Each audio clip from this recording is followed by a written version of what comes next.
Welcome to the Twisted English Stories podcast. I'm your host, Frank Davis, and yes, it is another rainy day in the lighthouse. Today's story comes from the Twisted English Omnibus, available on Amazon or wherever fine books are procured. Be sure to give us a like on YouTube and Spotify and Podbean, or wherever you do social media. It really helps the show. And tell a friend. And hey, don't forget to put down your device and go outside and walk around, get some fresh air. I mean, you could go into the woods and gather hazelnuts. It'd be beautiful. It'd be a beautiful day if you did that. Today's story is called This is Nuts. This is nuts, Harry said to himself and laughed. He had a bag full of beaked hazelnuts, more than enough now to return to the home for unwanted children. Of course, that wasn't the orphanage's real name, but it was the name Harry and the other children called it. Brownie, come here, girl, Harry called the shepherd dog. Brownie was technically everyone at the home for unwanted children's dog, but she followed Harry everywhere. Still, Harry was in no hurry. He enjoyed the fall weather, and because Thanksgiving was just 2 days away, he had nothing much to do. The children were given few chores during the holidays. He sat under a birch tree and peeled a hazelnut from its beak and ate it.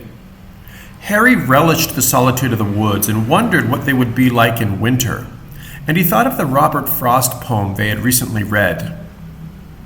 Brownie, he called again. For the first time, Harry noticed the woods had gone silent. Concerned now, he stood and called for the dog again. Brownie had never not come when he called for her.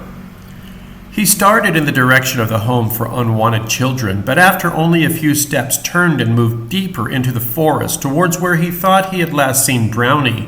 What the? Harry never swore, but the kid in the weird black bathrobe had shot him with something. Harry decided to stand and fight, but he couldn't.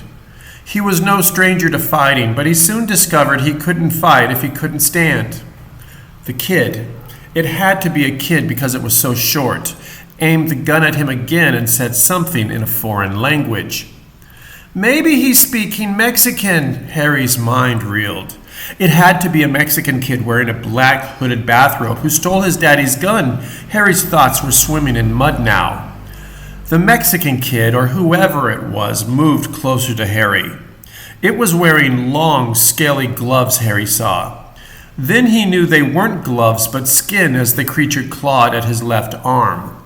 What are you? Harry croaked and somehow managed to back into the bushes. A blue light blinded him and he slept. I'm trying to get some sleep, Harry muttered. Brownie was barking and would not stop. Stop it, Brownie. The barking was louder. He felt the sun on his skin, but it felt wrong, earlier than it should be. Stop it, girl. There was crashing in the surrounding underbrush now. The thought that it might be the creature startled Harry awake.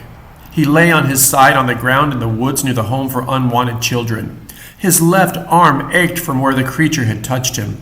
He knew now that it wasn't a Mexican kid after all.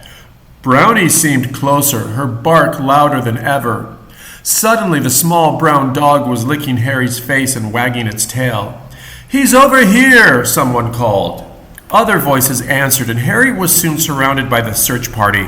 This is nuts, Harry said to himself and laughed. Thank you for listening to this episode of the Twisted English podcast. It's been nuts. Be sure to go outside and walk around.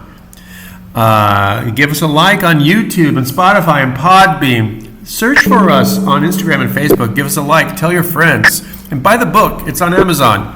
Thanks for listening. Bye.